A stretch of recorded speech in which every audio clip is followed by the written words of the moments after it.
2023 special meeting of the Paris City Council is hereby called to order at 5:30 p.m. For this meeting, there is a quorum of council present. Item number 2, the citizens forum. Persons desiring to address the council must limit their presentation to no more than 2 minutes. Unless an item is posted on the agenda, the Texas Open Meetings Act prohibits the council from responding to any comments other than to refer the matter to a future agenda, to an existing policy, or to a staff person with specific factual information. Claims against the city council members or employees, as well as individual persons' appeals, are not appropriate for the citizens forum. If necessary, the city council may convene an executive session under Chapter 551 of the Texas Government Code regarding any items on this agenda. The public forum is now open. If there is anyone who wishes to address the council, please state your name and address for the record. Seeing none, the forum is closed. Item number 3, receive presentation, discuss and provide direction on the FY 2023-2024 budget of the City of Paris. Mr. Path. Mayor Pro Tem, members of City Council, thank you for taking this time tonight on Tuesday night, a special meeting to meet to discuss the proposed fiscal year 23-24 budget. I got a few slides for us to go through tonight, and we'll start that now. So, just kind of a little bit of an overview before we get started here. The purpose of this is to present my proposed 23-24 budget to you, is to answer questions. Please, I like to just say up front, if you have questions, please interrupt at any moment. Don't try to wait to the end. I'd love to be able to answer your questions as you have them. So please don't be hesitant to ask questions as we go through here tonight. With this, in order to be responsive to your questions, I have asked all of our department heads to be here tonight, so superintendents, supervisors, department heads. I'd like to thank all of them for being here tonight and so taking time out of their schedules to be here with us. Particularly, and the purpose for that is so that I'm going to try to answer your questions, but in case there's a question I cannot answer, we have the experts here in the room that can help with that, because we want to be timely for your questions. We want to be able to help you quickly as you're considering the proposals tonight. So tonight I'm going to do a summary of the memorandum I sent to you here a couple weeks ago. So we're going to go through that kind of just high level, hit some key topics out of the memorandum. Then we're going to do a summary of the department budgets. As you'll recall, the last few years, typically we have our first Monday meeting is typically before this meeting, but given the way dates fell this year, that's not till the 14th, and I didn't want to ask y'all to wait that long to get this process started. I didn't want to time crunch you too much. So we're basically combining 2 meetings into one tonight. So we'll be doing the summary of the memorandum that I sent, as well as summary of the department budgets tonight. And then at the very end, we'll talk about next steps. I'll see what you want to do next. I'll gather your input and discuss possible options for going forward. I do have a request, as we go through the budget here, if any individual council member has a request about what you want to see edited, changed, just so I have good clarification, I would ask at least have at least a general consensus before I go to changing the budget, or if necessary, if there is opposing views, maybe a vote. That way I have clear direction if you want to see something changed, added, taken away. At least I know that the council as a whole is behind that. Instead of having individual meetings about changes or edits to the budget outside the meeting here, because I don't want to ever get in between views on what should or should not be in the budget. So that's my one request, is if we do have edits or to make, that at least be a general consensus, or if there's not, a vote. That way I have clear direction of what needs to be done. All right, memorandum. Back on July 25th, I sent to you my proposed city manager 23-24 budget. It's executive summary of the different requests. Under City Code 19 sub.3, the power of the City Council is to adopt the budget, and my duty as manager is to prepare that budget to present to you. So that's what I've been doing the last almost 4 months, working with staff and doing that process. Now in that memorandum, you saw there's a number of exhibits there, lengthy documents there. Exhibit A, of course, being the proposed revenue line by line for all the departments. Exhibit B being the thickest document, being all the expenditures for line by line for the departments. Exhibit C, payroll. D, debt. E, pay scale. F, organizational chart. And then G and H, this is a new addition to our process. As you recall, City Council passed a new strategic plan, and so we've added that part of the process here. As the policy dictates in that strategic plan, I am to provide to you an update on the current year's capital outlays and tasks that we have for task action items for the strategic plan. And then I also present to you a proposed strategic plan for next year, so that you have that in your packet there. Most all of these are dictated by the charter. As you saw in my memorandum, the charter really lays out what I need to present to you, so that's how I try to draft my memorandum, and that's where most of the exhibits come from. So getting right to it, probably the most important piece that most citizens are concerned about. Of course, everyone's concerned about either tall grass or potholes or water lines, but the general consensus of most citizens is, what is the property tax rate? That's what usually the concerns come about is in regards to the rate. Now, to properly explain this, you have to understand that while there is one property tax rate, it's divided into two categories. There is your maintenance and operation, which is the funds, the revenue we use to fund our general fund, the parks, streets, library, those funds. Then you have your debt levy, which is the part that goes towards bonded indebtedness. As you'll see later on in my presentation tonight, there is SB 2, which was passed in 2019 by the legislature, that puts limitations on the M&O side of things. It does not put limitations on the debt side of things. And so, but again, looking here, you see an analysis of the last several years. Getting down to 23-24, the budget I propose to you has a M&O of 32 cents, a debt of 15 cents for a total of 47 cents. You'll see that is an increase from the last 2 years. I will explain that as we go a little further along here tonight. You see that the M&O has dropped. We've gone from 39 cents, 37, 34 down to 32. Debt has been 8, 8, 9, and now 15. Total 48, 45, 44, up to 47, and I'll explain that as we go along here.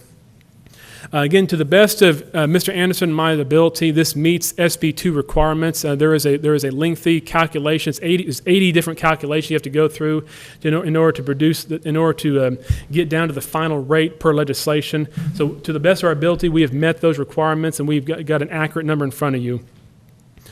Let's see here. Another big part this year that we're trying to do as last year is we're trying to keep our property tax levy flat. Now, just to explain that, levy is the actual dollar amount that we receive in the budget. That is the $8,030,000 figure. The rate is that cent. That's how much you charge against the valuation of your house or your property.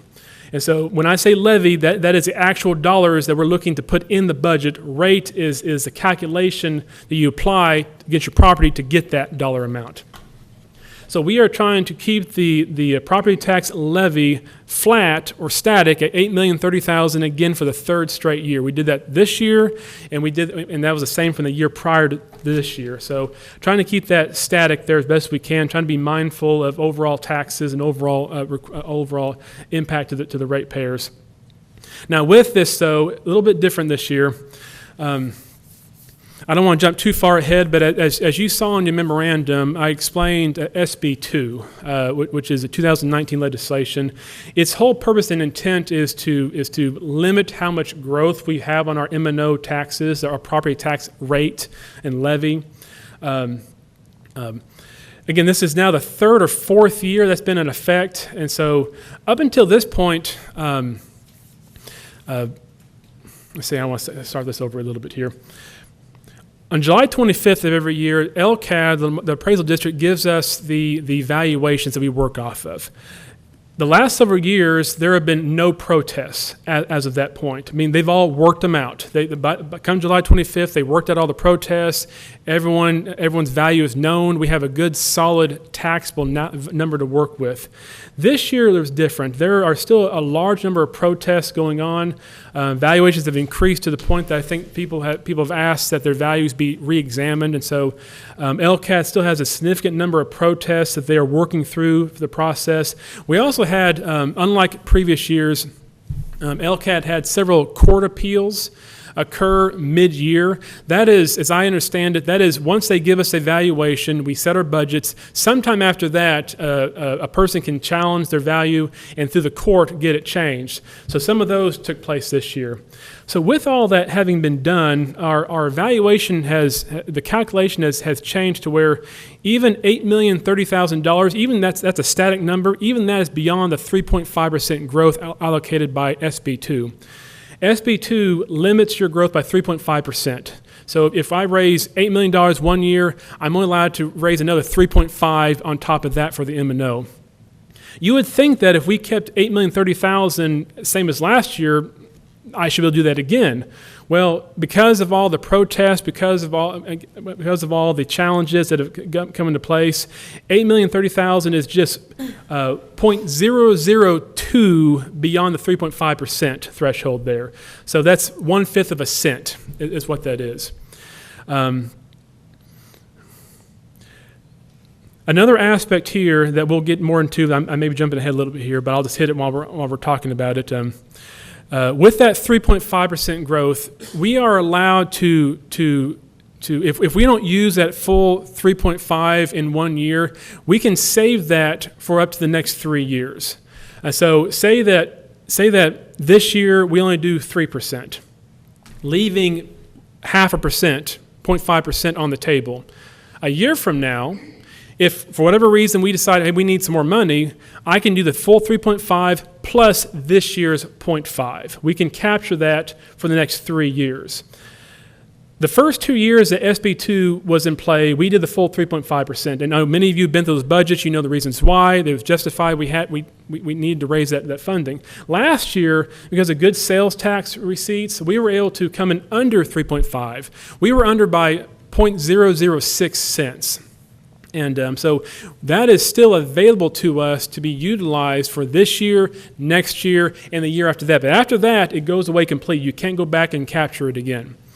And I'll do more into that a little later. But that's something to be mindful of. I am, as part of the budget here, we are requesting that we access 0.00255 of that available share just to get the $8,030,000, the static number there. It's critical, as we'll go through the budget message later on, it's critical to funding the things we have in the budget, that additional 0.00255 there.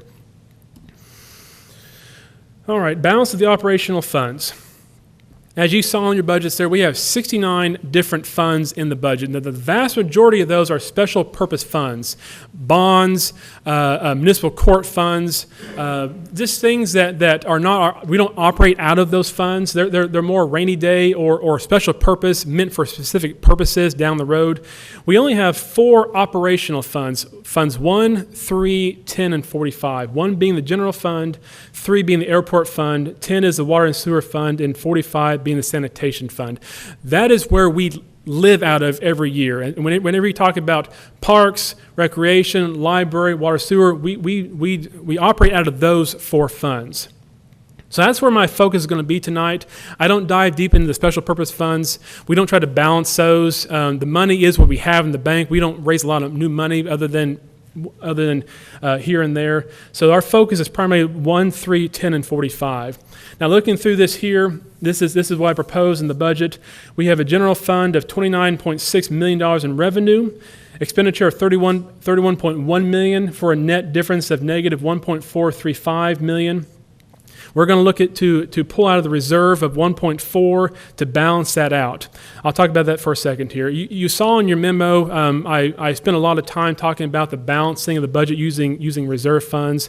We were very blessed. In 21-22, we had over $3 million in excess revenue that come in. So the work that City Council, we have done, staff have done, Mr. Anderson through the process, we budgeted conservatively to the point that we actually raised $3 million addition beyond the budget for revenue. That's outstanding.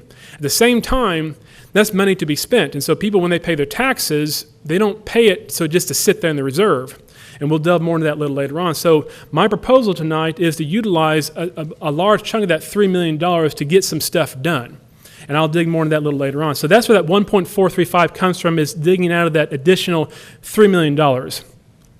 And I will say this, even though I covered it very clearly in the memo, We need to be very careful when it comes to using the reserve. You do not use the reserve to cover operational year-to-year expenses, whether it's payroll, insurance, fuel. Those are the things that happen every single year. You don't use reserve to cover that, because that's something that has to be happen every year. You use reserve for your one-time big things that are here today, but we don't have to buy it again next year. That's what you use reserve for.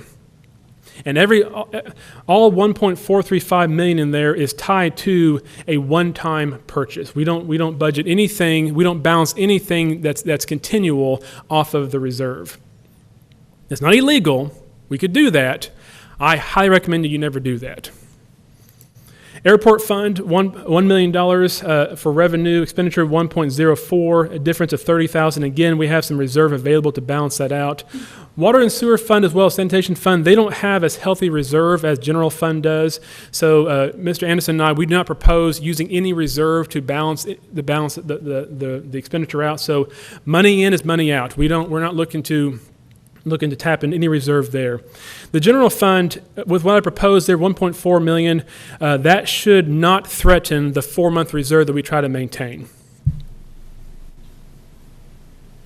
Financial policy. Per the charter, we have to have a financial policy, and so going back to our strategic plan this last year, we adopted this as our financial policy. The mission of the City of Paris is to serve with professionalism and integrity, promote a safe and prosperous community for all citizens, and provide efficient and effective services for an excellent quality of life.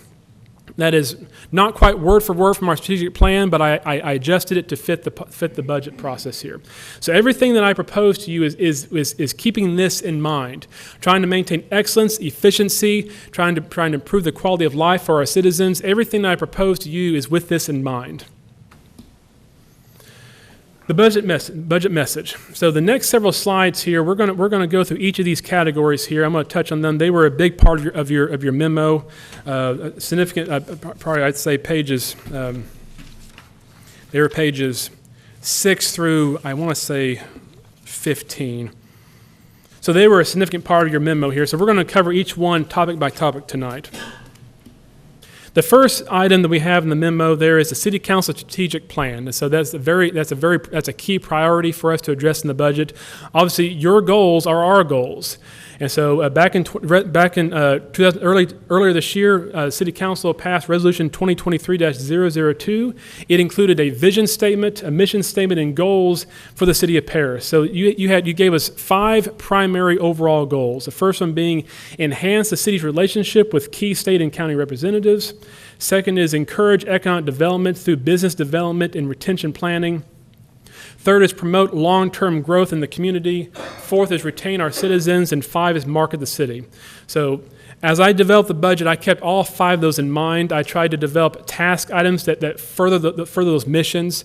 We're always open to additional ideas from the council, obviously, because these are your goals. We want to make sure that we're hitting these goals the way that you want them to be hit. And so as I looked at the budget, looked at capital requests, looked at possible projects, programs, I tied items back to these goals here. So in your packets, you'll have Exhibit G. This current fiscal year 22-23, we identified a number of tasks that fall under these categories. I gave you a status update for each of those items. The majority of them are completed. And so I'm very pleased to say that. As you saw, we saw a lot of the word completed. Some are in the works, some are getting done. Very few have not gone anywhere. And so most of them are either in the works, being done, or completed. So I'm very pleased with staff. We've done an excellent job of getting those things moving along. Exhibit H is my proposed action items for 23-24. Taking your 5 goals, I've identified action steps for each of these 5 goals. So you saw that in your packets. The wastewater treatment plant, utility rates, and property tax levy. As we all know, we are busy building a brand new wastewater treatment plant. It is a necessity, is a requirement, whether it be TCEQ requirements, being the age of the facility, we have to build this facility. So phase 1 is under construction. We're looking at a phase 2 in 24-25 roughly. So in order to fund this, the project is over $100 million. It's a very expensive project. In order to fund this, we've had to issue a series of bonds. So per our city code A10.004, our planned rate increases from 4/1/21 to 4/1/26 cover the debt service payments for these bonds. Now, with this, we are fully aware of the impact this is having to our residents, and so we see that in the utility billing. We all hear about it. You all hear about it. We are very aware that this is having an impact to our residents. Unfortunately, we have to have the plan. We have to have a working operational facility to treat the water. So with this, City Council and staff, we have taken a lot of steps to try to alleviate this impact to our ratepayers. One of the things we've done is staff are always seeking to try to find more efficient and effective ways. We do bid out our chemicals. We bid out our high expensive projects. We try to find the best price for the things we do, trying to keep that dollar in mind so we don't have to raise the rate more for having more than necessary expensive projects.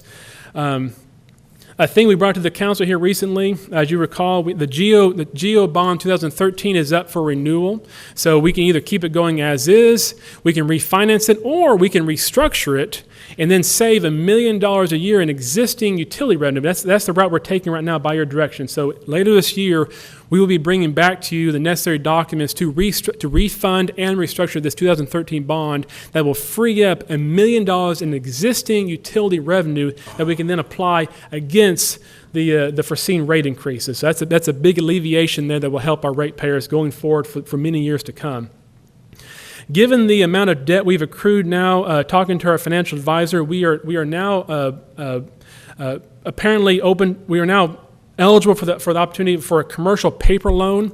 This, in short, is like a line of credit. This will have some positive interest rate impacts for us. So we will be exploring this more as we delve into the next phase of bonding here. So we're very hopeful this will produce some savings when it comes to interest rates for the next series of bonds.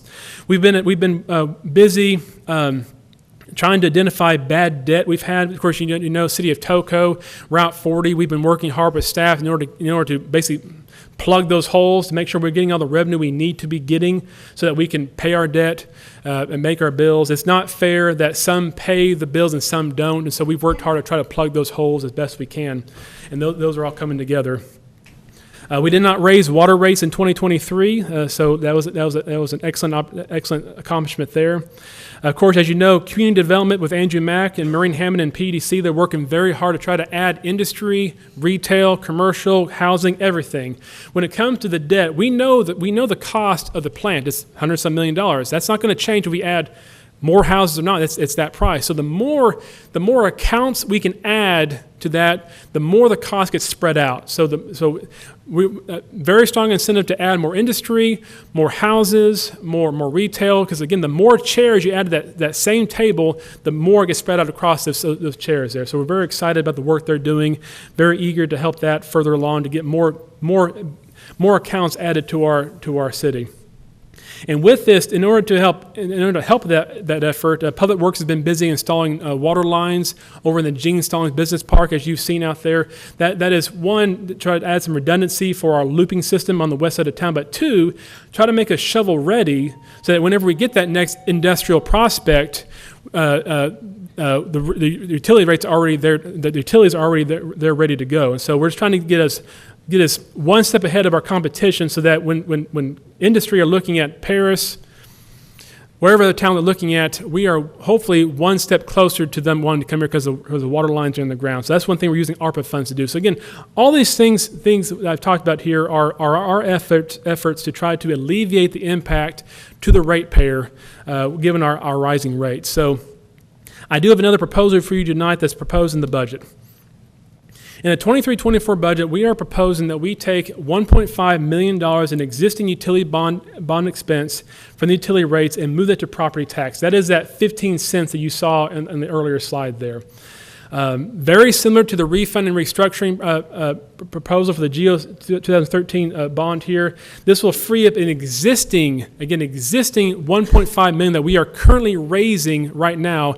That will take that and put it to the property tax, thus taking that 1.5 that we're raising in utility and apply it to the oncoming debt that we're about to receive in the Phase 2 bonds. So with this, and my little table I show you there, we would go from 9 cents in property tax with INS this year to 15 cents to do this. That extra about 5 cents there is equivalent to $1.5 million. It can be 1.25, it can be 1.75. We can play around with that, but working with our financial advisor, 1.5 was a good move of the needle in order to try to take some burden off our ratepayers and take it off the ratepayers. So I want to emphasize that this does not alleviate the rates today. This project is a long-term project. This is one of those projects that you do once in a lifetime, hopefully. And so this project is going to be, we'll be paying this debt for decades to come. So these solutions, unfortunately, nothing makes the cost today go away. That's just not possible. There's no grants for this. There's just nothing that makes the cost go away. So this solution here is not going to, we're not going to see rates tomorrow go down because of this. However, shifting $1.5 million over, there is a possibility of being able to cancel out the 2026 rate increases that we have proposed here, maybe even 2025. And so this whole thing is meant to be a long-term solution to helping with our future rising costs for this project here.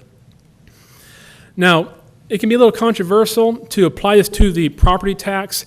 I will say that every property in Paris, whether you are developed, undeveloped, you use wastewater, you don't use wastewater, every property here is impacted by the presence of a fully functioning operational wastewater plant. If we don't have a plant in town, quality of life suffers, value of property suffers, business suffers. So every property in town, whether it's industry, retail, home, every property depends on a fully functioning wastewater plant. I also look at it when it comes to the residents. They are the hardest hit by these rate increases. Now, this is controversial to say, but this is, and correct me if I'm wrong, but as I see this, retail, commercial industry, they have the ability to adjust their revenues to account for rising costs. Residents don't have that same ability as easily. Most residents who are on fixed incomes, who are working for minimum wage, they can't just easily raise their revenue sources to account for the rising rates. So this proposal here is meant to focus primarily on alleviating the burden to our ratepayers, to our residents. We have almost doubled our disconnects since starting this process a couple of years ago. Those are predominantly, almost entirely residents.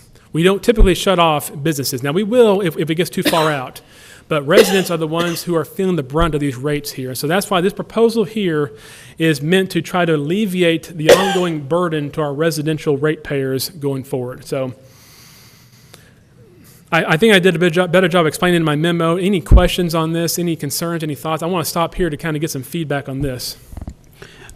I did want to mention one thing. I want to applaud you guys, you, Mr. Vine, the staff, for really looking at that restructuring of that GO bond, because after analyzing that a bit further, I mean, that's a lot of savings that we're going to get. So I know that a lot of us have talked to our constituents and getting heat for, the amount of cost it's going to be, and I get it. But we're doing whatever we can to lower that, and so I do appreciate that narrative. I mean, you guys are really working hard to try to find whatever you can for the taxpayers to save money. Mm-hmm. So I'm all in favor of that, and I do appreciate you wanting to lower that even further. So I'll throw this out there real quick too, but just to jump in, I should have covered this too. I do a better job in my memo about this, but working with our financial advisor, and you saw the numbers in my memo, looking at a house of $100,000 value, the long-term savings to a ratepayer. I mean, the typical ratepayer pays so much per month. This would lower their annual cost by almost $140 per year, roughly. That's give and take. It depends on usage.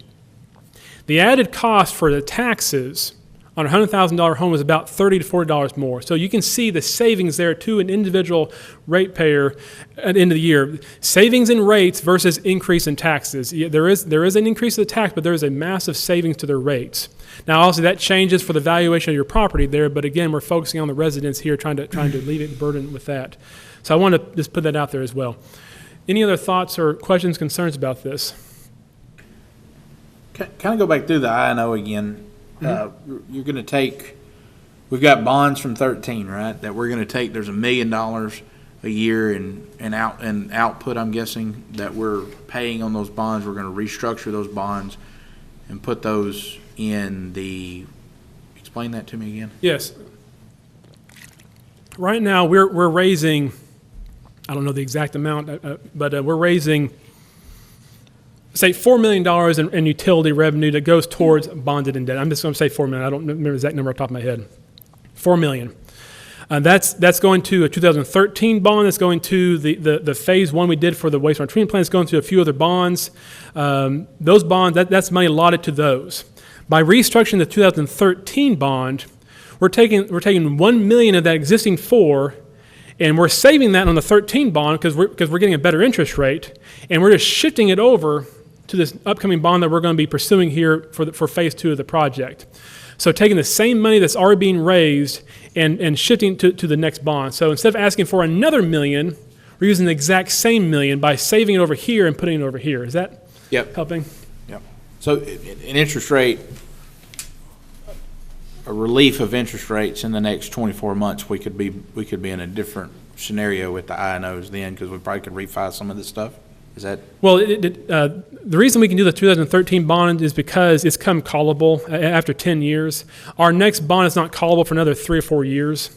So in 3 or 4 years, we'll be doing the exact same. We'll be looking to do the exact same thing. If interest rates are better than what we took out 10 years prior, we will definitely restructure the bond and see that savings. If it's significant enough, we'll be able to just move that over to the wastewater plant and help with that project there. So timing worked out well for the 13 bond. That since we're doing it right now, restructuring. Interest rates are so good right now for refinancing a bond that we will see a roughly $1 million savings that we can then just keep receiving the same revenue, but apply it to new debt instead of raising new revenue. So I think you're going to have, I mean, growing pains are growing pains. And like we all talked a few times, this project should have been done 15 years ago. yeah. And I'm sure it'd have been a $40 million project instead of now we're at 100. I think it's part of the growth process, and the last thing I want to do is give any doubt to developers or any of the staff or Maureen and her staff or Chamber of Commerce. Everybody's pulling to try to get new industry here. That's really our number one goal, in my opinion. New industry brings new housing, brings new jobs, brings more money for folks and services we can provide, and I think that's our number one goal. I'm not saying we need to pad the industrial guy's pocketbook or nothing like that. I'm saying we need to make it an incentivized effort to get them here, because that's the longevity of the community, and I think this is a huge piece of that puzzle. So Yeah. sometimes growth hurts a little bit, but I don't think it's anything that's, obviously your M&O looks really good. I mean, The M&O is dropping. That's why I thought the timing worked well. Yeah. It's a net change of 3 cents. And I always look at it on just a revenue side. This is how many dollars we're spending, Yeah. and that's everybody in this room's. Thank you very much. It's a tough thing to do. Y'all are in business like everybody else is, and I know costs are high, and people are tired and wore out, and it's hot, and we got other things to do, and it's tough. So I appreciate all the staff and everybody really having to put the grindstone on this stuff. And Grayson, you obviously you've got it all figured out. So Well, I'm trying to. So, but again, these are we're just trying to find ways to alleviate the burden of the ratepayers. Trying to find things that, again, I wish I could tell you it's going to impact tomorrow, but again, this is a long-term project, 30, 40, 50 years for debt. So we're trying to find solutions that unfortunately solutions have to be that way. There's no immediate solution. So again, just trying to find ways to help our ratepayers out. Okay. All right, our next big piece of the budget we'll talk about tonight, the next topic is employee pay and benefits. Again, our greatest asset is our employees. And so they do outstanding work for our community. They are how our operations get done. We are a service-driven entity. We're not a money-generating service. We do jobs that don't make money. And so we depend very heavily on our staff. We depend very heavily on their experience, their capabilities, their skill. We depend very heavily on giving them the resources they need to get done. That's why turnover impacts us. That's why retention is such a big element of what we do, because the more turnover, the less experience, the more inefficient, the more ineffective we are. Going back to our financial policy, I'm seeking things that are efficient, effective, and good response time. So part of that is keeping our staff and giving what they need to do the right job. So, but again, we have great staff, and many of them are standing in front of you today, doing what we do in the parish. So with this, I just want to recap, before I get into our proposals for this upcoming year's pay and benefit changes, I want to recap things we've done the last 3 years. Again, City Council authorized us to change our TMRS from 6% 12% to 7% 14%. That is an added benefit for our employees, adding some good retirement options for them. We did the comparable pay plan a few years ago that brought our cities up to comparable with other communities like ours. There were some significant changes made based on that. We were quite far behind on many of our positions. We had gone 20 years with 2 or 3 COLAs, and so it's kind of hard to keep good staff when you see your peers in other communities are making twice what you're making. So the City Council gave us the ability to move our comparable plan to comparable, and we've been maintaining that the last several years. So with that, we have added COLAs to our budget, 2% each of the last 3 years to try to maintain, keep up with our competitors. And with that, what a COLA is, as you all know, inflation impacts all of us. The price of food, the price of fuel, the price of just things at the store, home products, maintenance, those costs go up. And so the idea of a COLA there is to protect the buying power of our employees. Yes, it is a pay raise, but it's more intended so that this year they're making X number of dollars, and since it costs Y to live, we don't want Y to increase, but X not to where now it's actually more costly to work for us. That's a big reason why some employees leave employment, is they're looking for jobs that can keep up with inflation in the market. So we've been adding 2% COLAs the last several years to, one, keep up with comparables, but also, two, to help our employees' buying power out in the market whenever they're on with their families. We also overhauled the police and fire seniority scales. Used to be a ton of overlap in those scales. It was actually a pay cut to sometimes promote. Sometimes if you were a veteran police officer and you went to becoming a sergeant, you actually would take a pay cut under civil service there. So we changed all that. That way it is a nice, smooth, tiered process going up. That way there are no pay cuts to promote. We want to encourage good officers and good firefighters to promote and do more responsibility in our departments. We also, a big change here was the City Council, we took the Parish Firefighters Relief Fund and Retirement Fund and moved it to TMRS. A couple highlights on this: that dropped the city's contribution from 14% down to 5.1%. That is a significant savings to our annual budget that way. It also dropped the employee contribution for our fighters from 16% down to 7%. Again, a significant impact to their personal checks. It did increase our city debt payment, but ultimately this terminates a ever-growing unfunded liability. We've all heard of the Detroit Michigans. We've heard of the Chicago, Illinois, with those unfunded pensions looming over them. We were the least funded pension in Texas at that point. We were only 28% funded at the time. That's an embarrassment for us, for the community, for our staff. And what that ultimately means is that there will come a day that it would grow so much that we couldn't keep up with it. That our taxpayers had to make a tough decision, either to drop it, cut retirement, or take out massive bonds just to recoup what needed to fund it. Well, we stopped that. We froze it, we fully funded it, and now we have a good, viable retirement for our firefighters there. So at least for our future, for our citizens here, they're not looking at a looming, growing unfunded liability. They're looking at a decreasing to the point of eventually going away. That was a major success for us in Paris. To what I know, it was the first one in Texas to having been done. So we're very proud of that. We also, last year, we increased the health contribution from the city from $565 per month to $595. Unfortunately, when it comes to health insurance, those rate increases don't become known until the fourth quarter of the year.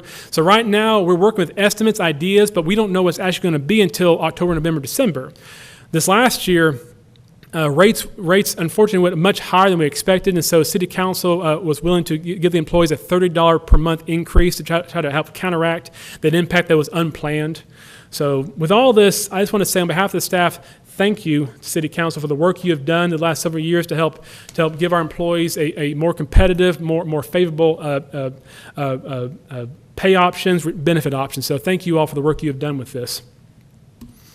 So for this year, I have several proposals for our budget here. For 23-24, I am again once again requesting a 2% cost of living adjustment for all full-time positions other than myself, the city manager. Again, this is to help with the buying power for our employees.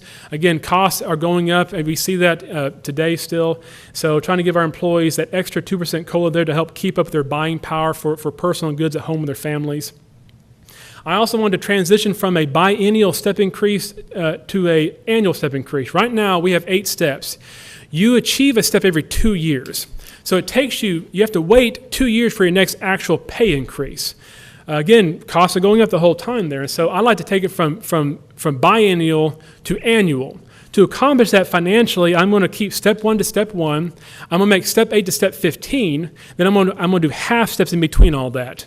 So with that, employees, they won't reach step 8 in 8 years. They're still reaching in 15 like it is currently, but that's what makes it possible financially for us to accomplish. But that way, employees, they get an increase every year instead of every other year. That has a cumulative impact, positive impact to our employees. So that's another added benefit for our employees taking it to annual. With that, in order to make this happen, in order to try to avoid some unfair compression, some employees receive their biennial this year. Other employees are waiting till next year. For those employees who are waiting till next year, we are going to move them to the next step on October 1st, and then on their anniversary next year, whether it's October, November, December, they will move to the next step. That way we can avoid some unfair compression in the system there. For those employees who received one this year, they will get one next year, but that way they won't gain ground on those who have been waiting their turn for their increase. So we are going to do that logistically or through the budget process, and I've got that drafted into the budget. We also proposed here a $30 per month increase in the city's monthly contribution to the health insurance. We know that rates will be going up. I've got some rough ideas for rate increases. Again, I don't want to pronounce those because they're still far out, but we're trying to stay ahead of those increases by giving some more contribution from the city to their employees to help counteract those rising costs. So another $30 per month for that. Then, as you all know, we are still struggling to hire and retain police officers. I think I am right down about 18 officers right now as we stand. Over the last 24 months, we have hired 14 and lost 26. And that's with an existing vacancy list prior to that. So we're not heading in the right direction. So we've done a lot of work here to try to help counteract that. We've done a pay study. We've done certification pay, sign-on bonuses, lateral transfer options for employees. We're still struggling to compete locally with our local competition here. So I proposed in here just another way of trying to keep up with our competition here. I'm going to give what I'm proposed to do is for brand new first year patrolmen, we're looking at increasing by 8% instead of 2% for COLAs, and then I'm going to do a reducing sliding scale to the far end as 2% there. So every sworn officer will receive 2% or more of it for a COLA this year, but obviously the newer officers will receive a higher one. The idea behind that is I'm trying to attract new officers and then retain them. We're still struggling to keep those younger officers there. So this is meant to try to help retain some of our younger officers there while attracting some. This will take it from $52,000 to $56,000 starting pay for our patrolmen. I would have done more for our officers, but unfortunately I ran out of budget room. To do this, I want to be clear about this. I want to explain this. In order to accomplish this, with all the other things we have in the budget, from static property tax to capital improvements to everything, I've had to unbudget most all of our vacant positions. Now, we're not going to stop hiring. We're going to keep hiring. But there's not much point in keeping a vacant position budgeted if we can't fill it, when I can use that money to try to incentivize new officers to come on or to retain officers. And so we took that money in the budget and we applied it towards this. Again, I want to emphasize, we're not going to stop hiring. We just have to accept that if we can hire more officers, we may have to amend our budget by the end of the year, but then mission accomplished. We now have more officers. So trying to find a way to financially make this happen. And so that was my tool to get this done. So again, I'm not trying to defund the police department. I'm not trying to take money away from them. In fact, they've actually had more money added to their budget than last year. But again, in order to give them the 8% increase there, I had to unbudget some positions in order to make that pay happen. So, I like that. I think that's a great move. yeah. Grayson, I'm curious. I know civil service comes in on a lot of this stuff. I'm still trying to learn the dividing line between what the city can do and what civil service kicks in. Do we conduct exit interviews or do we conduct any kind of surveys with our current staff at the police department, our officers and such, just to understand a little bit more of, hey,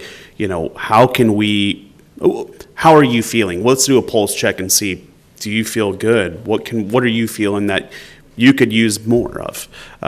Whether that be, hey, is it vacation time that we're looking at? Is this retirement? Is this, that, or the other, yada, yada, yada. I'm just trying to figure out what is the best way to do a pulse check on what we have, because as we all know, having a newer officer come through, which we all need, there is a fine line between experience versus fresh from the academy. So just curious to see what you guys have to offer there. Yeah, our recent losses have been to retirements. We feel every loss we have now hurts because it's leaving a gap that we have to fill. But this is a nationwide problem. This is every department in the nation. The military is hurting. They're trying to retain more. We like to recruit from the military. So there's a squeeze across the board, which is why we put these measures in place to recruit and retain. And like Mr. Path was saying, our competition is local.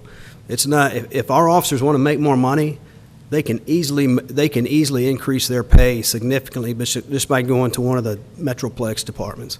But they don't want to. They want to stay here. So our competition is with the school district police. There's a lot of money dumped into now after the shooting down south. There's a lot of money being dumped in the school district police. So they're raising their salaries to match ours. And so before Mr. Path has gotten here, the pay in police has stayed stagnant for so long, all these other departments have caught up to us. And our officers can go and work for the school district for almost the same money, work 180 days a year, and be home with their kids, versus the 12-hour shifts that we're working. The workload for our officers is considerably, significantly higher than the county or the school districts or Reno or any of these other departments. And so, we need to create a gap to retain our guys, and our competition's local. It's not regional. That's the best. But yes, we do give exit interviews, and a lot of times it's workload. I think most of the losses we've had lately have been workload and retirement. So, well, I know a lot of people are fatigued, as Mr. Pilgrim had said, and look, we really appreciate all the officers and everything that you guys put up with on a day-to-day basis. If we didn't have the police, I don't know where we'd be in this community. So we appreciate you guys, and if anyone out there is listening and has interested in becoming a police officer, please sign up. and we need to help. We have a really good crew of police officers right now. They're young, but they're good. And we recognize the solution is not all money. We recognize that. And so it's work environment, but as Chief Salter said, it's sometimes they can go make equal or even a slight pay cut, but have an easier job. So I don't want to minimize anything that any law enforcement does, but we have seen what our officers have to deal with, and some officers have talked about that. They have said the type of work they do here versus somewhere else is different, and it's sometimes worth a pay cut. Yeah. And so risk factor, quality of life, all Yes. those things. I want to be clear. I do not want to minimize any of our other local law enforcement, whether it's schools or county, but there is a difference on what they do, and so they're all doing great work, but unfortunately we're suffering because we're losing the numbers. So again, this is just another strategy there to try to attract and retain our officers, particularly on the younger end of the scale, so our patrolmen. Again, if I could have given everyone an 8% increase, if I could have given everyone a 10%, I would have done. I just ran out of money. So that's just unfortunately what it was. I do also want to emphasize that when I did defund those positions, I hate to use the word defund, but unbudgeted those positions, not a single penny of that went to any other department other than the police department. So I didn't use that to help pay for anyone else's pay increases or changes. All that money was recouped back in the police department, and I added more on top of that. So just trying to be more efficient with the budgets that I've got for our departments. Any questions on the proposed employee pay changes for this upcoming year? Next item in your memo was street mill and overlay project, kind of an exciting opportunity for us. We have 2 existing GO bonds, 17 and 18. We still have money left over in those bonds, $2.2 million in street money available to us. So with that, going back to that $3 million that I told you about that we had surplus there, I like to take $1 million of that, add it to this, make 3.2 in total, and do some mill and overlays throughout town, focusing on arterial roads. I know everyone is going to ask, my street, my street, my street, my street. Unfortunately, this won't touch that. So working with staff, working with Todd Mitke, Michael Smith, and Mike Wade, and Rob Vine, we've been trying to prioritize some recommendations to bring back to you, but focusing on our arterial roads in town. But we have a lot of needs in town. We have a lot of roads that could use a good mill and overlay. So we're looking at doing a big impact next year on mill and overlay projects. So $3.2 million of that. Next big item here is our fire apparatus replacement. As you know, we have successful rotating programs for police cars and ambulances. We do not yet have a rotation program for our fire trucks, our fire apparatus. The big reason being they're very expensive, $500 to $2.5 million worth. And so they're very expensive pieces of equipment. So that's, unfortunately, the city has not started a successful rotation program for that. I don't have an answer for that tonight, unfortunately. But I do have a way to at least kickstart that. Again, back to that $3 million in surplus money we had from 2 years ago. I would like to take 1.5 of that and put it into a CD and start the process of getting our 1996 ladder truck replaced. That is the next truck on our list to be replaced. It is our oldest truck. Unfortunately, it's also our most expensive truck. It is a $2.2 million truck. It has a 2.5 year lead time for delivery. The nice thing is they don't expect payment up front. We will have in about 2 years one of our existing fire apparatus loans coming due. And so we're going to pay that loan off in about 1 or 2 years. Between 1.5 and that loan, we are right there at about 2.2. And so I'm utilizing this money with that loan. We're going to reissue a new loan at that time, I want to say about $700,000 worth is what that loan was. It's going to change based on interest rates, but the idea here is take that expiring loan, redo a new 10-year loan, add 1.5, and get ourselves our new ladder truck in order to kickstart our replacement program. We still need to figure out a way to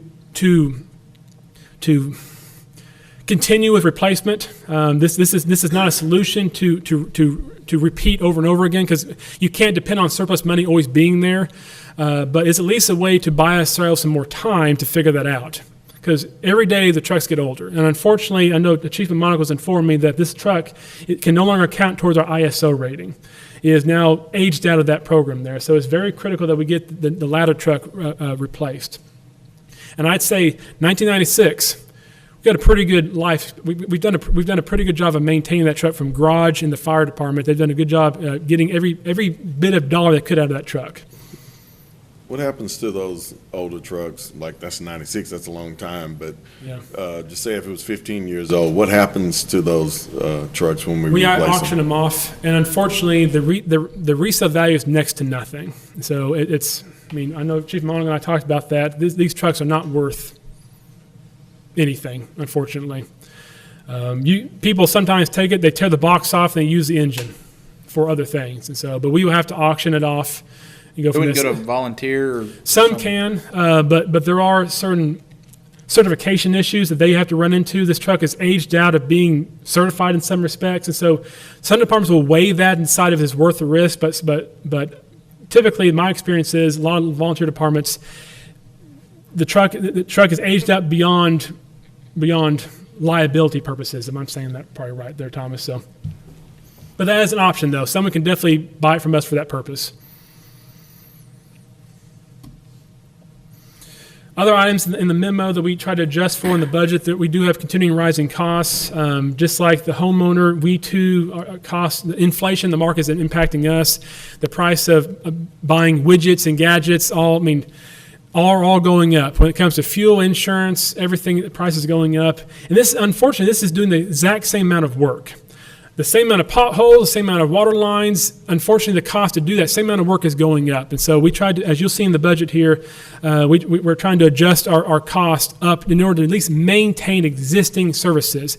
Where we can, we try to expand and do more, but it's hard enough just maintaining with rising costs. So we tried to adjust for that in the budget in all departments in order to at least provide the same amount of services without decreasing services. Also in your budget is a lengthy list on pages 11 through 12 and page 20 of a number of capital projects.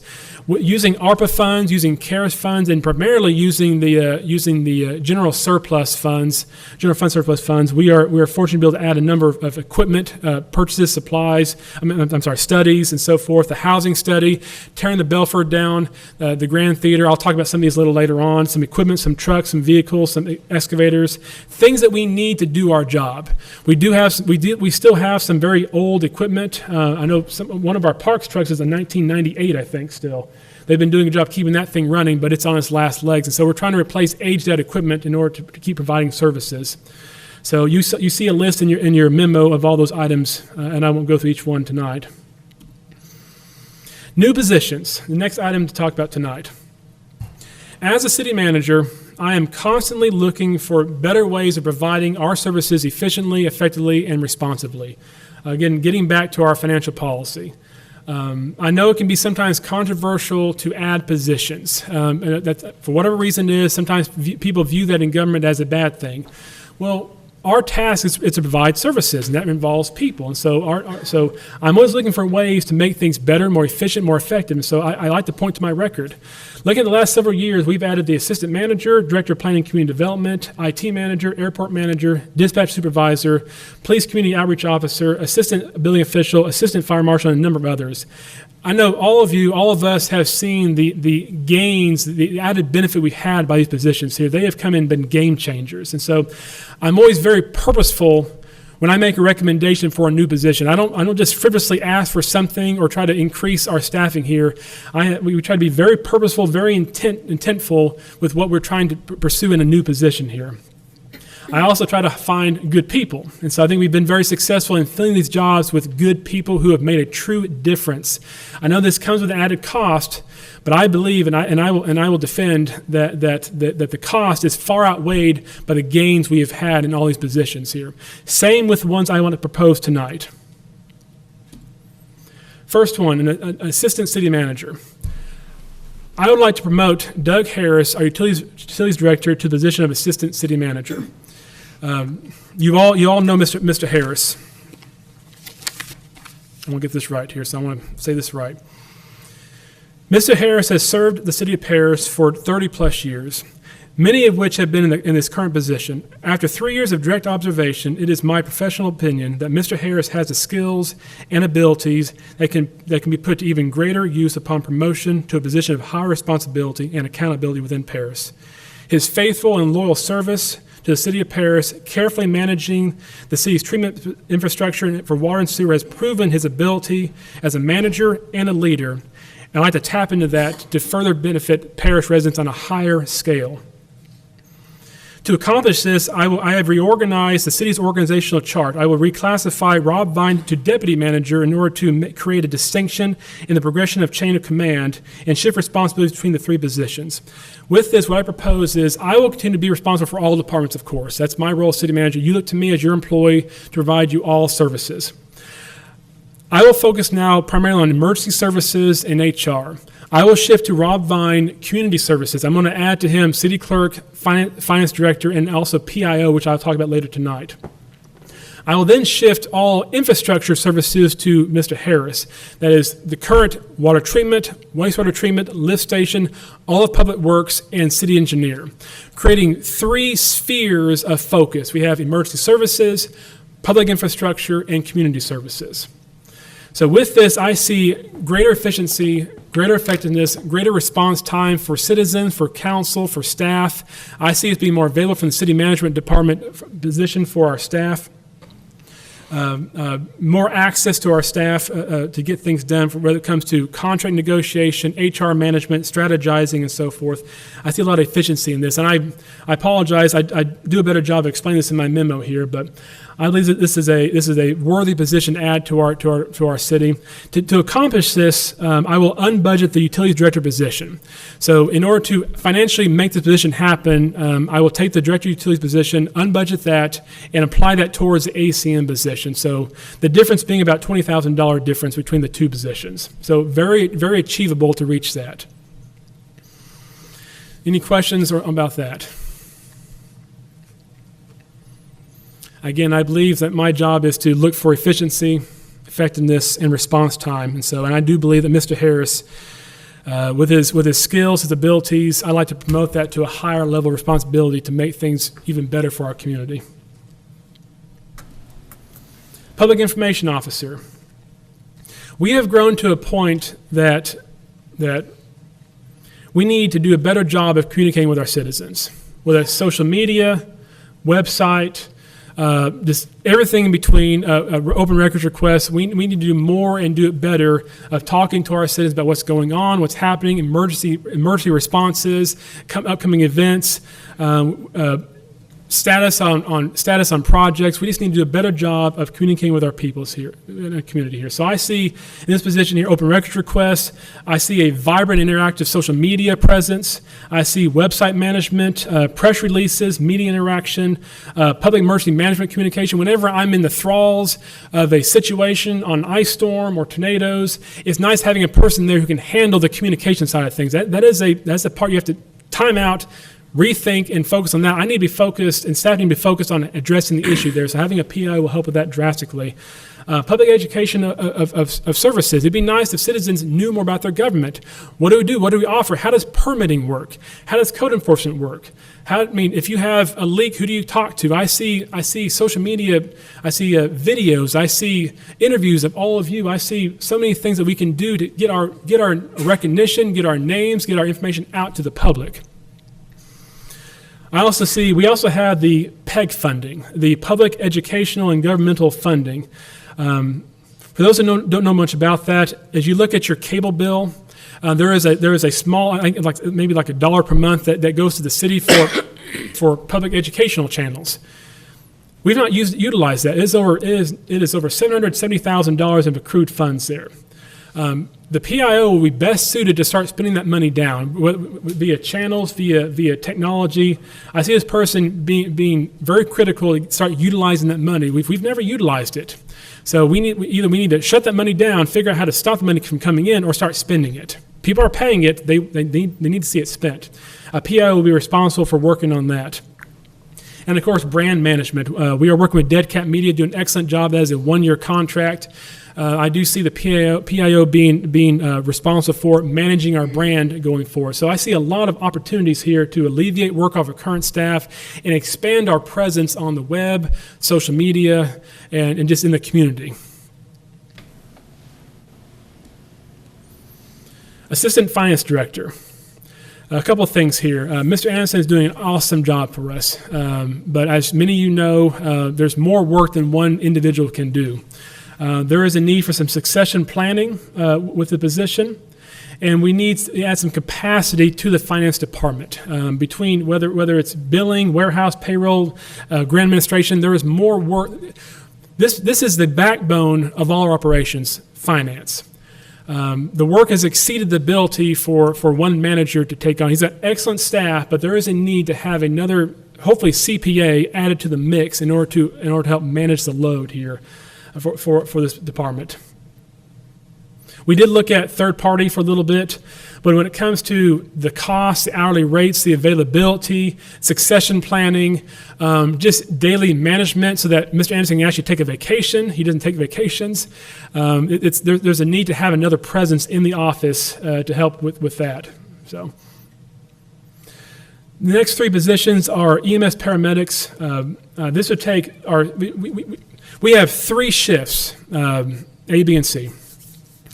We have three trucks that are 24/7 full-time staff, one truck that is 15 hours a day with a full-time, part-time, and then at night, the DC on duty then fills in the extra position there. We're about to hit 10,000 calls a year. The last time we added a truck was at 6,000 calls. So we probably should have done this at 8,000 calls. Our staff are running ragged every day. We've reached the point that we are now having to have every day a part-time person for 15 hours a day. So what I proposed here is to take that 15-hour part-time person, make it into a 24-hour full-time person. That will help with reliability. That'll help with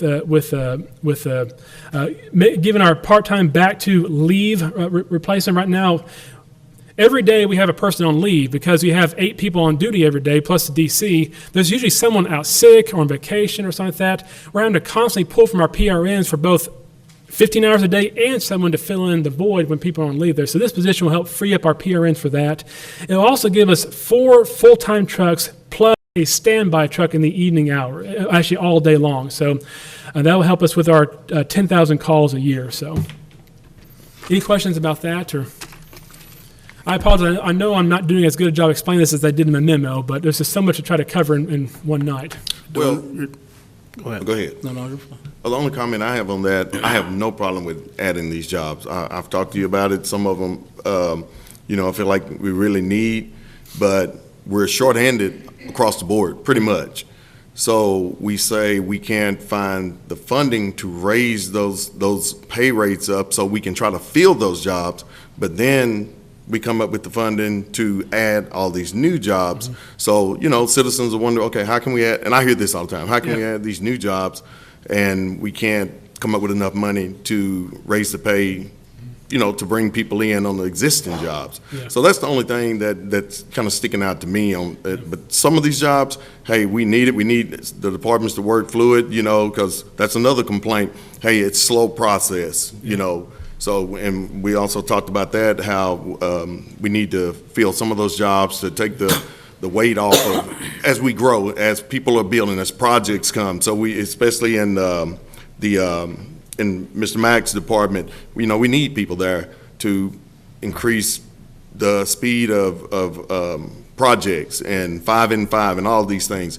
But that's going to be, we'll probably be hit, with that question a lot. Yeah. How can we come up with these new jobs when we can't even fill the jobs that we have? That's why I've been very purposeful with what I've requested. Like, again, the assistant city manager, $20,000 difference there. The PIO and AFD, those are truly new positions. The EMS paramedics, that's taking 15 hours of daily part-time pay and shifting it over to full-time pay in order to meet the needs. But if you were to add up all the new position pay, it's a drop in the bucket in order to give all employees more money. And so, if you add up the AFD, the ACM, the paramedics, the other positions I added on here, that total increase in the budget, you might get I have 300 employees, different pay ranges. You might get a few more cents added to everyone's pay by repurposing that money over there. So knowing that, I've got 2% COLAs in there. We've gone from biennial to annual, adding increase. I'm trying to find a way to increase in pay while also hitting on efficiency, effectiveness for our departments there as well. So does that make sense? Yeah, and with it, to that point, when we increase numbers, then the citizens are thinking, I pay for this, so I'm expecting that service to increase. Absolutely. Or to move And again, faster. that's why I point back to our record of the positions we've added here, airport manager, IT manager, the ACM we have right there. I know we have seen great gains in our operations through the position. We took a city engineer, split it apart to have a true engineer and a true director of planning community, but that was huge. We're now getting twice, if not more, the work done between the two positions there, between just having 1 to 2 there. So we've been very careful about what we propose and what we implement there to try to truly provide the citizens more service, more faster response time. So again, I feel that those we've added there, we have seen the gains for our service. Go ahead.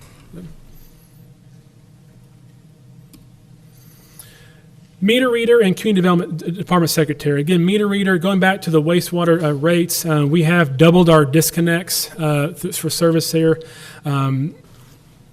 it's very important that we timely address those. We don't want bills to rack up and up and up to where a person gets so far in the hole that they can't pay it off. That's why it is important to shut them off if they get too far in the hole. But likewise, when they come into pay, we want to timely restore service. Because we because we have doubled our number of disconnects, it has gone beyond what our current staff can handle. They're running ragged out there. So in fact, this year we have actually added a temporary employee just to help fill the void for our department in preparation for this. So our recommendation is to add a fourth meter reader to help with that growing demand in our department. We also have the Community Development Department Secretary. Excuse me, Grace, just a Yes, second yeah. on the meter reader. Now, we don't have physical meter readers on every meter, right? Am I correct? We have radio read in some cases. Some of our meters are still wand, and some are still read. But most of them are electronic. But it comes to from service to connect to disconnect. There's a need for that additional person. But yeah, we're not physically going out there with a pad and writing down I probably need 12 employees to do that. So, Community Development Department Secretary, this would be a frontline employee to help with the staff there in the front desk, handling the front desk, handling the income citizens, the phone calls, directing queries to individuals. When it comes to planning, zoning, permitting, code enforcement, fire marshal, historic Main Street, this would be the person you meet when you first walk in the office there. Right now, all of our staff are technical in nature, from permanent tech to what Trinity Frazier does. They're having to take a lot of time away from the technical duties in order to man the front desk. This person's sole job would be managing the front desk. This will free up Paige Unger, Trinity Frazier, free up Skylar Unger at the front desk, and let them get back focused on the technical side of their jobs.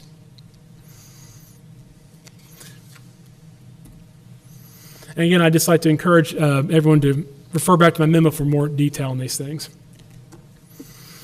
All right, another piece of our budget, that's all the positions that we talked about. There's 8 positions there that we're proposing to add to the budget.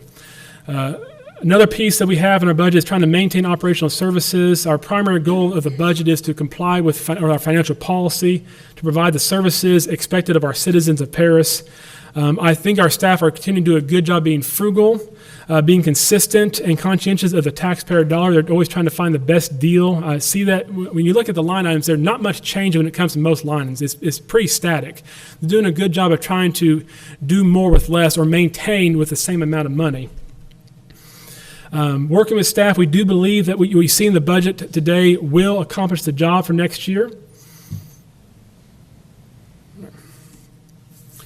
All right, SB2, I'm going to cover all this tonight. It's pretty thick. I covered it in your memo for SB2. I covered it earlier tonight. All right, property valuations. Looking at property valuations, this is the part of the charter. In the memo, I have to provide to you an analysis of property valuation changes. You can see there the changes over time, 17-18, 3% increase, 3% increase, 4, 5, 19% increase in 21-22, 9 in 22-23, and so far 7% in 23-24. Talking about revenue. This is Exhibit A of your packet. There is as you look at Exhibit A, it includes every line item you can go through from fines to fees to permits to everything. I'm going to focus on the big ones here tonight. Our significant general fund revenues come from property tax M&O, which is $8,030,000, sales tax $10.3 million, franchise fees, street use fees 3.6, which includes Encore, Atmos, Gas, Sudden Link, private sanitation, water, sewer. City sanitation fee, $70,000. I want to stop there for a moment. We have not raised our rates in 12 years. Now we're undergoing an RFP for third-party service. It probably could not be any better timed. Given we have not raised our rates in 12 or more years, we have been cannibalizing the part going into the general fund. Every year, we do apply some sanitation revenue to the general fund for street maintenance. These are heavy trucks. They use the streets every day. So it makes sense that fund help cover part of the cost for street maintenance. When I arrived, it was about $400,000 in the general fund. In order to avoid rate increases, we've been cannibalizing that every year. This current year is $200,000. As you can see, I propose $70,000. If we don't end up outsourcing our service this upcoming year, I will have to ask for a rate increase in solid waste a year from now. Costs have gone up to the point to where we don't have any more revenue to balance out those costs. And so I just want to stop and say that for sanitation fees. So again, probably good timing when it comes to outsourcing sanitation. Our EMS revenue, along with the county revenue for EMS, is $3.8 million. EmergerCom is doing an outstanding job of bringing more revenue in for the city. Our rate increases have helped with that quite a bit too. So our revenue has been going up and up and up the last couple of years. That's been great to see that happening. Then our water and sewer admin fee is 1.2. Again, part of the utility bill goes to help subsidize the general fund. That's pretty common. You see in a lot of cities. So we have 1.2. That's not changed in several years. Other significant revenues in the budget, other operating funds, airport fuel and rent is $1 million. Sewer fees, $11 million. That's gone up quite a bit for our bond and indebtedness. Water fees, $8 million. Again, we did not raise our rates this upcoming year, so that's not changing based off rates. That's changing based off usage. And sanitation fees, 1.3. That's the other part of that $70,000 figure. Hey, on the airport fuel and rent, most of that is fuel, right? Am I right about that, the bulk of it? Vast majority is fuel, yes, Yeah. fuel sales. And those have been increasing. I know our airport manager, which a new position, doing outstanding work, working out there, working with tenants, trying to draw in people to buy fuel from us. We've been very competitive in our pricing. We've had a lot of people fly to our airport because we have better pricing than other places. That's more revenue we wouldn't have. So Paul's doing an outstanding job at the airport bringing in revenue for our department. That department is almost one-to-one self-sufficient. So it's doing an outstanding job maintaining nearly a one-to-one self-sufficiency. Expenditure. This is Exhibit B of your packet. You see a breakdown there. This is all in your packet, your memo. This is a summary of all the departments. I'm going to go through each one tonight, so you don't have to sit there and read each one of these. But this is a summary of all the operational departments. Capital outlay. Through the use of Water and Sewer Fund, Airport Fund, ARPA, CARES, and Surplus General Fund, we do have a number of proposed capital purchases. That's pages, I think, 11 and 12 of your packet. Whether it is equipment, whether it is housing study, whether it is the Grand Theater, whether it is new personnel, so forth. We have a number of things added to the budget here for capital outlay things. So most of those are funded through one-time revenue sources like the general fund. Obviously, personnel is through reoccurring revenue, but other items like equipment is all funded through one-time revenue. You see some significant expenses we have is the Belford demolition. Of course, I talked about the ladder apparatus replacement, street mill and overlay, various equipment when it comes to trucks, track hose, mowers, things like that. We have some radios for our emergency services. We have different new software. We're going to Microsoft 365. Our current Microsoft system is no longer serviced at the end of this year, so it's time to replace that. The personnel I talked about, housing study, then the Grand Theater. I do want to stop there for a minute there only because recently Mayor Hughes and Mayor Pro Tem Pankaj and I met with the Grand Theater board. If you go back to this current year, we set aside about $15,000 to go toward a phase one analysis. We own the building. The Grand Theater is owned by the city. We do lease it out to this nonprofit. The purpose of that was to encourage them to revitalize the building. When then, unfortunately, COVID hit, and so they're not able to get their feet underneath them just yet. So last year, under the guidance of Mayor Portugal, we set aside some funds in order to send in a consultant in and decide how much is it going to cost to clean the building out. For those who've been in the building, it's in a terrible mess.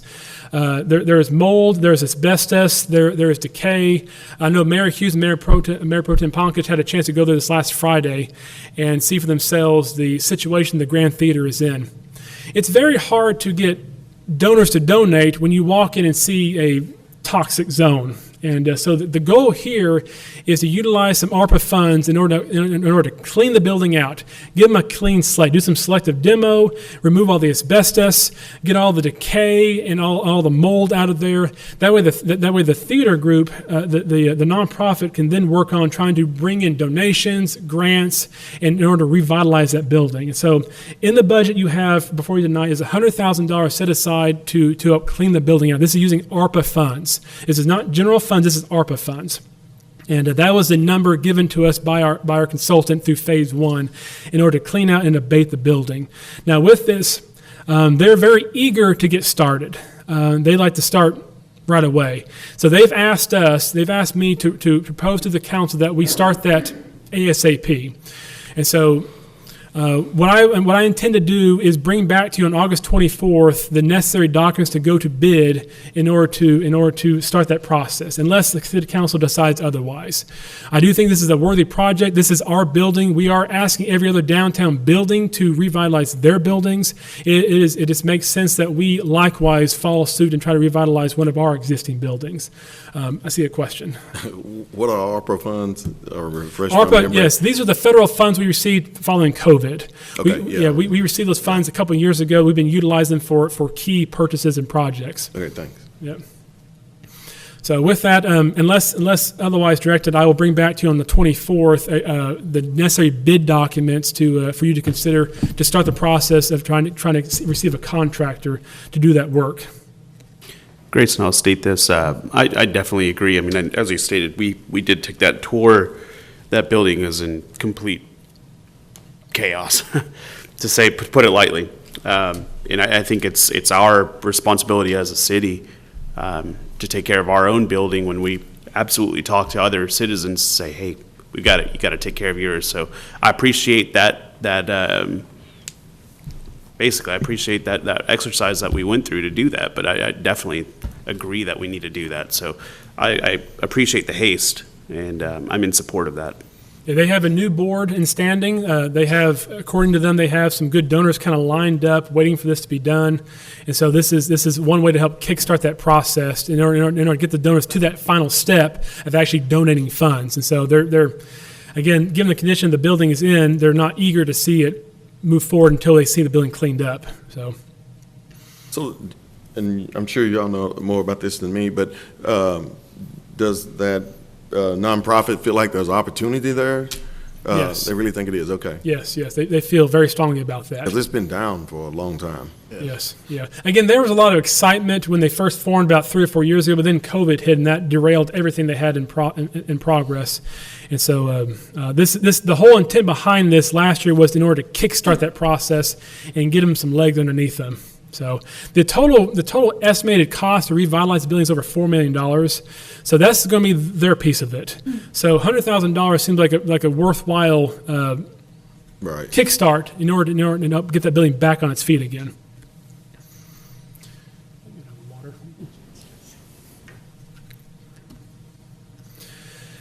The next several slides we're going to go through tonight is our individual department summaries. And so this is going to be very high level. I'm not going to dig into the line by line so much unless any council members have a question on those line by lines. I'm going to talk about comparing 22-23 to 23-24 overalls, and I'm only pulling out the key factors behind why we're seeing ups or downs in the overall budgets. Primary reasons behind that affect all the budgets, the changes you see there, thank you. I'm going to probably need both of those. The primary reasons you see behind the changes tonight are, of course, trying to implement our budget message, the strategic plan, the task behind the strategic plan, the capital outlays, the improvements. You'll see a lot of the capital items are the reasons why we have changes in the budget. We have some new positions. We have the new pay changes for employees, the COLAs, the annual increases.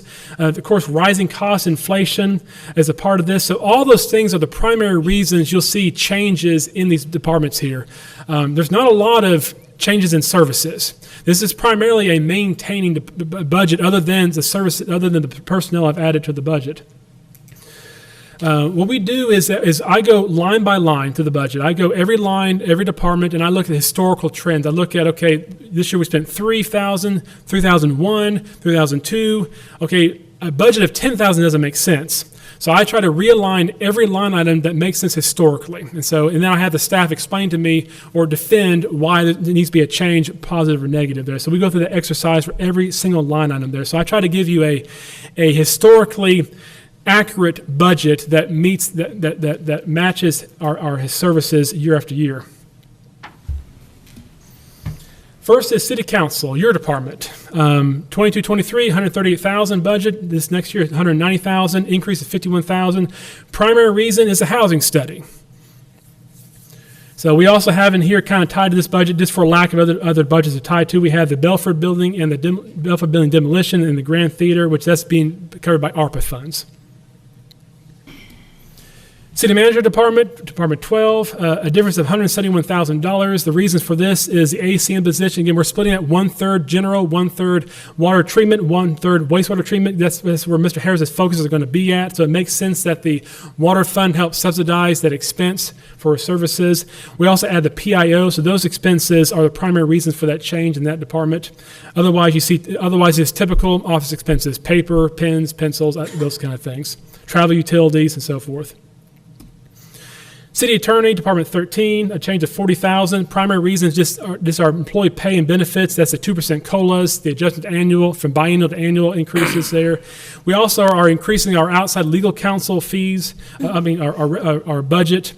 We have a number of legal situations we're in right now. The council's aware of those, and so we are having to tap into our third-party legal counsel on a regular basis. Those do have high costs, and so we are looking to budget more in order to account for those costs.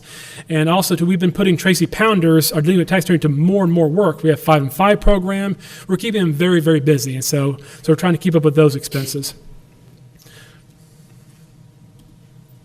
Municipal Court, a $24,000 increase there. Again, just typical pay and benefit changes. I have changed the judge's pay pursuant to your direction that you provided me. City Clerk, $13,000 increase. Again, just typical pay increase between that three-person department. Then you have your typical inflation on top of that for various travel, communication, office expenses. Accounting and auditing, $189,000 difference. That is driven by the AFD, the Assistant Finance Director. We also have, as the City Council knows, we're transitioning to OpenGov cloud-based software. The City Council approved that here a couple meetings ago. Our current system is on a local server. It's failing. And as you know, this is the backbone of our operations, is our finances. And so we are moving to a cloud-based service. There's an annual expense for that. We also have a capital purchase of a flagpole and flags for City Hall. Some years ago, that stuff was either damaged or stolen. I don't know the exact story there, but we no longer have the flags for our City Hall. With the brand new branding, we'd like to buy some new flags to help fly the brand here. And that's being covered through revenue surplus. Police, Department 31, a change of $413,000 increase. This is the employee changes there from that 2%, 8% sliding scale. We do have a number of capital purchases, radios, guns, electronic speed signs. If you see downtown, you have that speed sign down. We want to buy more of those. They're very successful. Animal shelter dog runs, patrol office rehab, surveillance cameras. These are all being funded through revenue surplus. We also added some money to the budget for HVAC and roof repairs. We have an aging building. We're seeing mounting costs to maintain our HVAC system and our roof repairs. So we added some money to account for that. And we also have some new costs for our maintenance and service agreements. We've been trying to, given we've been losing officers, we have some vacancies. We've been trying to get smarter in our technology to help make the job more efficient. So we've added some new software along the last couple of years in order to make the job easier on the field. So there are service agreement costs for that. We also have under ARPA the DigiTicket system. Whenever when an officer pulls you over, they have the ticket writers. Those are now, 10 plus years old. And so we now need to replace those ticket writers. That's a vital service to what the police department does for our community. Dispatch improvements, covered awning for our auxiliary equipment. Those are all ARPA funded covered items. Fire Department number 32, an increase of $312,000. And primary reasons is employee pay and benefits. They have close to 70 employees, so that 2% COLA adds up pretty quickly when you spread across 70 employees. We also have radios, fire marshal vehicle, chief crews, and an assistant fire marshal, Kate Oates. They have aging out vehicles, and so we are looking to replace one of those vehicles this next year. To do that, given we have vacancies in the police department, we try to rotate 4 cars a year in the police department. I don't so much need 4 cars because I really can't staff them, and so we're going to replace 3 in police. Take that extra funding for that 4th car and apply it temporarily to the fire department to give us this fire marshal car. Then whenever we buy this, the money will go back to the police department budget to get back into a rotation of 4. Fingers crossed, because we have more employees at that point. And I'll note too, the ladder truck, the $1.5 million, you're not going to see that in a line item. That is not an expense account because that is now 2 years out. So, but we are going to segment that into a special CD within the general fund. But you won't see that in a line item in the budget. Community Development, Department number 40, is a decrease of $89,000. Primary reason, we had capital projects of a new restroom and farm market that is done, so that money doesn't need to be budgeted again. We also are transferring some of our CDBG match into the water fund to help fund a sewer project that we have planned for CDBG in that department. That's the primary reasons why there's a decrease, is our match grant is no longer needed in this budget, and our farmers market project is now complete. Main Street, Department 40-01, an increase of $60,000. This is primarily driven by our capital items, a downtown plaza sod and landscaping project. We've had some excitement downtown, the new lights, the new looks. There's fescue lighting coming to downtown.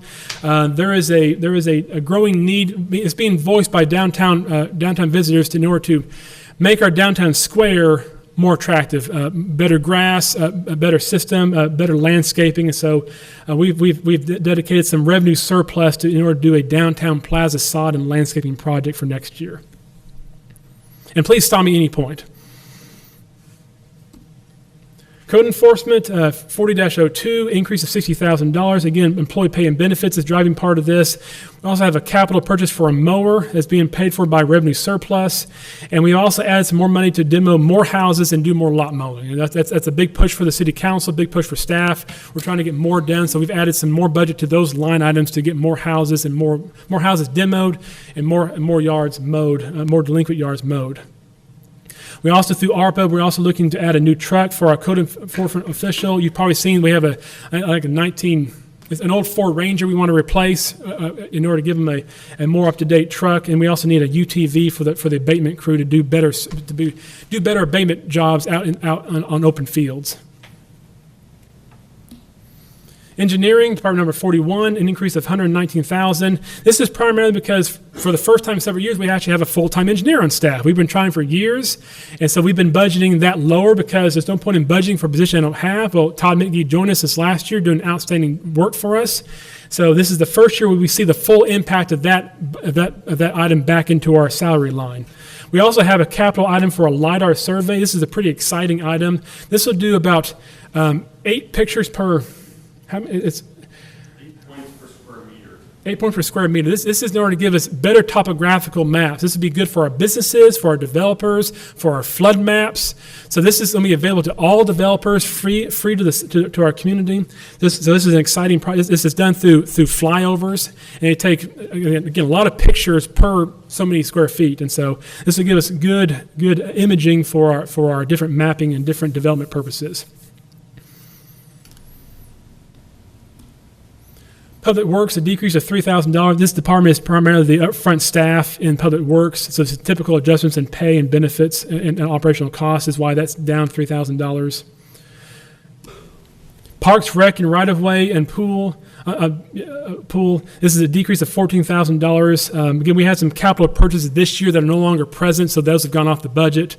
Otherwise, they've had some increases in your operational funds. It's just the net between the two of those items going off the budget outweigh the items that are added to the budget, the $14,000 decrease there. We do have the ARPA, a work truck, and a tilt bed trailer for the work to be done. I think this is like a 1998 truck we're trying to replace. Street and highways, number 46, increase of $800,000. Again, this is primarily that $1 million street mill and overlay project. You will see that item through this budget here. That's why this item is drastically higher than its current year.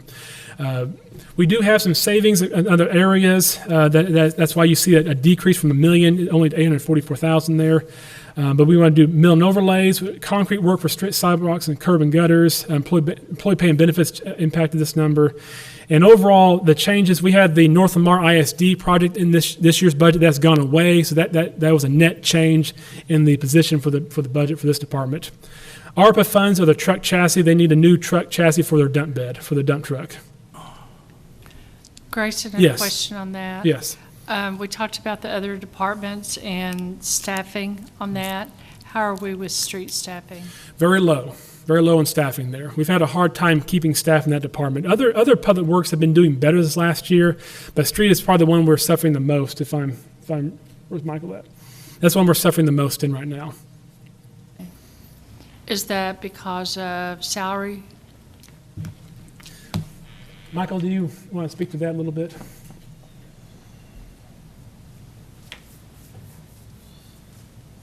It's hard to really say what it's from. I'm going to say majority of it is salary, because anybody knows at Public Works we work in all the elements: rain, snow, water. It's been Heat. 100 degrees outside, especially in the street department and all my other departments too. You get out there on that hot asphalt and it reflects it. It's tough, especially when you go somewhere else and make more money sitting in air conditioner.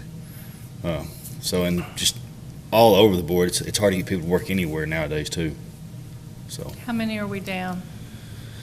in total, Staff. in total Public Works, I don't have an exact number. I'm gonna say I'm down around 30%. That's improved. Yes, we have improved in some departments, and I might be off on that too. I wasn't prepared for that question. I'm sorry. I know I'm down a lot, and a couple of departments are doing okay. I think I've only got one that's fully staffed, and that'd be my CIP department, and they're only a staffing of 3. So it's that one stays up there. So you feel like the answer to that would be increase in salary? It don't It hurt. would help. So yes, ma'am. I mean, I can't say for sure why I can't get people to walk in the door, because, like I said, you look at places all over Lamar County, and everybody has a help wanted sign in front of their place. Right. And I know other people have raised their pay, and I don't know why nobody's wanting to work anymore, but I can promise you that is one of the reasons. I can't say it's the main reason. I can't say for sure what all of them are, but I can promise you it does not hurt. Thank you. Yes, ma'am. No, we don't have separate pays for street versus parks versus water and sewer maintenance. These are actually the same grades, M2, M3, M4. And so we just struggle with street. And so a lot of them, M2s across the board make the same pay, depending on what year service you're in. But we don't have individualized, other than trash, we don't have individualized pay ranges for those positions there. So we just struggle with street department. Traffic and public lighting, number 48, increase of $30,000. Again, primary pay and benefits. We also added back an M2 position this current year. This will give them a 2-man crew. Right now, we only have 1 employee in that department, plus a half one with Edwin Samus. He's sanitation and traffic and lighting. So they're in M2 years past. It's kind of hard for that one employee to do the jobs that need to be done by themselves, whether it's putting out cones, whether it's doing signage. There's a lot of 2-man jobs, so we added back an M2 this year, and so that's why you see an increase in that department there. Garage number 49, just a change of $1,500. Is typical adjustments in payroll expenses. Just is why there's only a small change there. EMS number 54, this is a big change here. I want to explain this for a little bit, in change of almost $1 million. As you know, I've had a hard time correctly forecasting EMS pay. It is the most complicated payroll we have in the city with their shifts, with the way it works. It's very hard to accurately plan for that. We also had, unfortunately, some miscommunication in the last couple of years between what was to be budgeted for and what was actually happening in the field. That's being corrected as we speak. So this this budget here gets us more in line with what's actually happening in the field. We have 4 trucks. We were not budgeting for 4 trucks, unfortunately. That was just not unfortunately happening. So that's just miscommunication. I'll take the blame for that. But this budget gets us more in line with what's actually happening, plus adding those 3 new full-time positions in order to give us full-time crews out in the field. What's our revenue side on our EMS? Go back to that slide.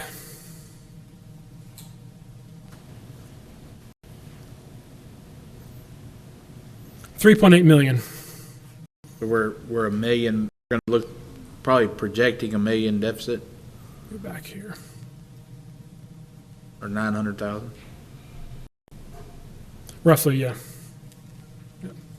So, quick question. We're looking at adding 3 positions, and then there still looks like $1 million of overtime budgeted. Yes. So even with the 3 positions? Yes, yeah, we were not actually budgeting overtime in the past. If you look at the historical numbers there, we've exceeded our overtime numbers every year without fail. And so, this number gets us back towards what's actually happening in the field. So we don't think revenue is gonna be, Yeah, adding the 3 positions doesn't increase revenue. That's not how that no, works. but I'm And so- saying, in the last few years, it's been a deficit Yes, department. And it's not anything we're doing wrong, I don't think. I think it's just nature of the business, and we're not. I think hospitals have the same problem, but Yeah. they make money in the hospital to offset. That's what I'm saying. we've increased our rates. We've added the debt collection service to help get bad debt collected. We added Emergicon, which is a more efficient process in order to get bills paid. So we've seen some dramatic gains the last couple of years, but there's still a deficit to provide the service. Yes.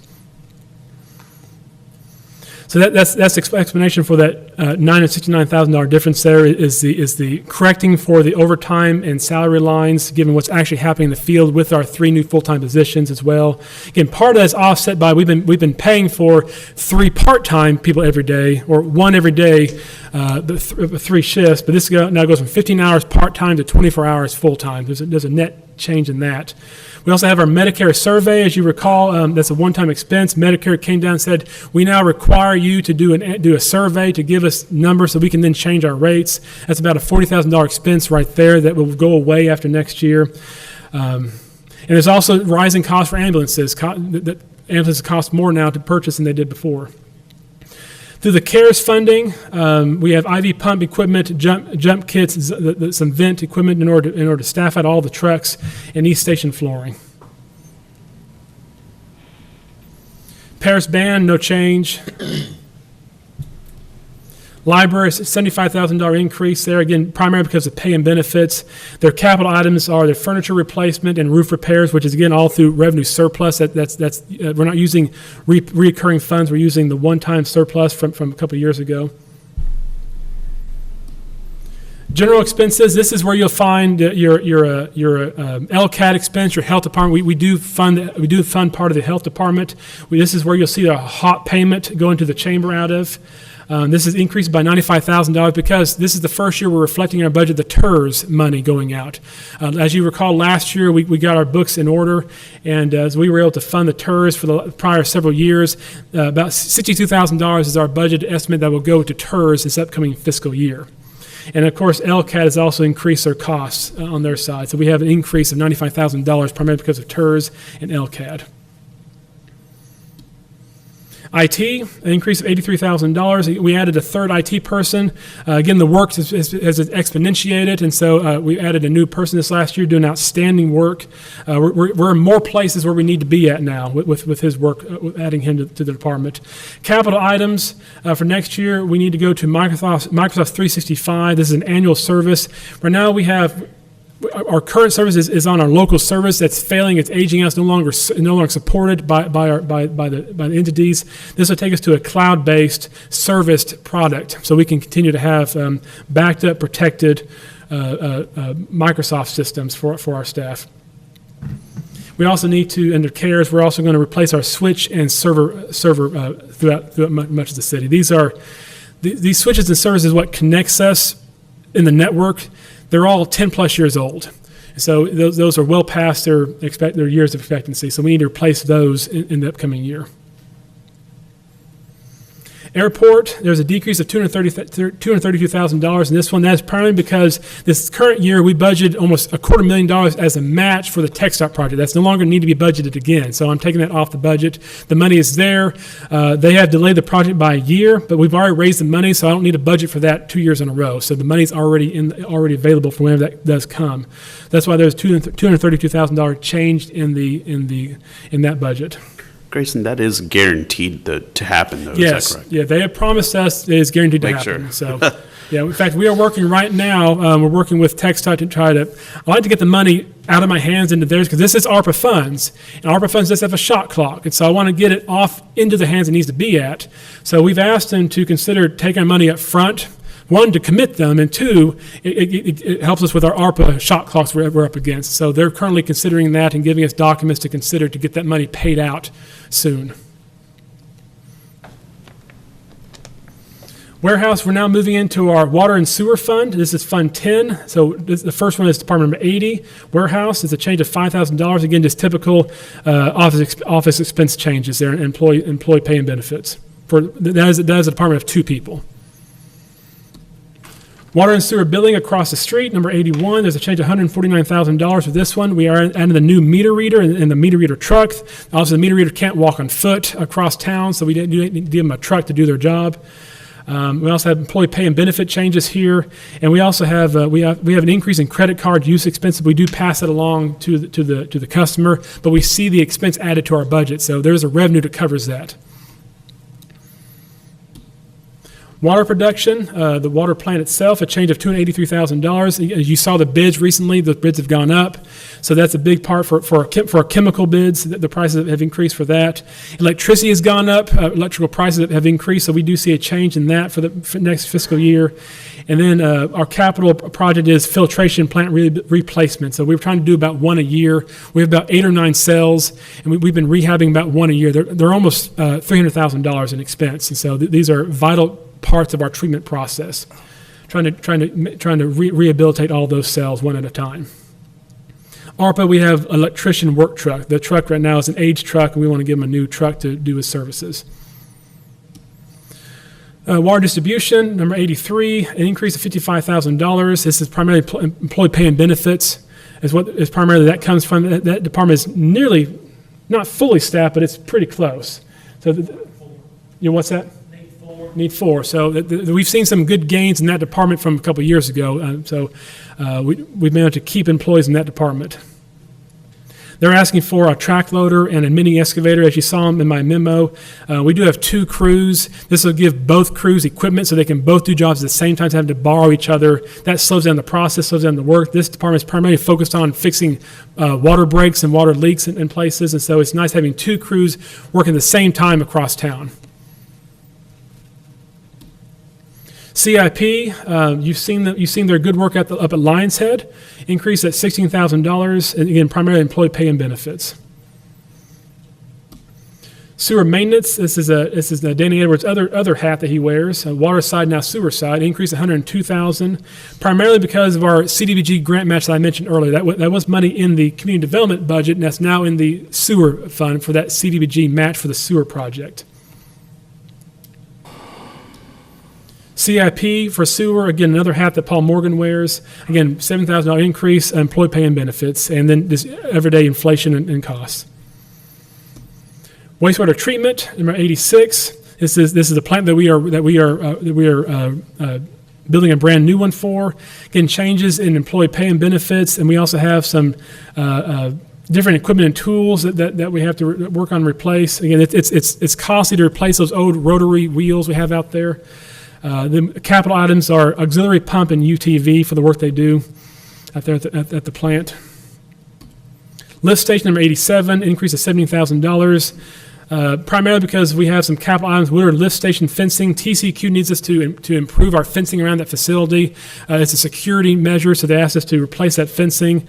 Our southeast lift station gate is too narrow to get our equipment through. And so this is going to widen that gate so we can actually get our big generator that we have there in and out easier.